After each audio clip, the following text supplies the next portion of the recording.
sida aan ugu dadaalno marka guriga aan ka soo baxayno inaan soo baxno ayadoo dharkeena nadiif ah ka warama inaan ku dadaalno marka guriga aan ka soo baxayno inaan soo baxno ayadoo qalbigeena nadiif ah anagoo cidna aanan xasdaynin cidna aanan ku xadgudbaynin cidna aanan dulminaynin cidna aanan ku qoslaynin nabiga sallallahu alayhi wasallam wuxuu inoo tilmaamay in ilaahay subhanahu wa ta'ala uusan fiirinaynin qaabka jirkeena uu u yaalay dharka aan xiranayno quruxdiisa laakiin ilaahay subhanahu wa ta'ala uu fiirinayo qofkana lagu xisaabinayo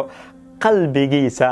iyo dhaqankiisa maalinta qiyaamana qalbi nadiif maahane wax kale qofka waxba uma tagayo hadaba ha ka dhigin dharkaaga mid ka qurux badan ka wanaagsan qalbigaaga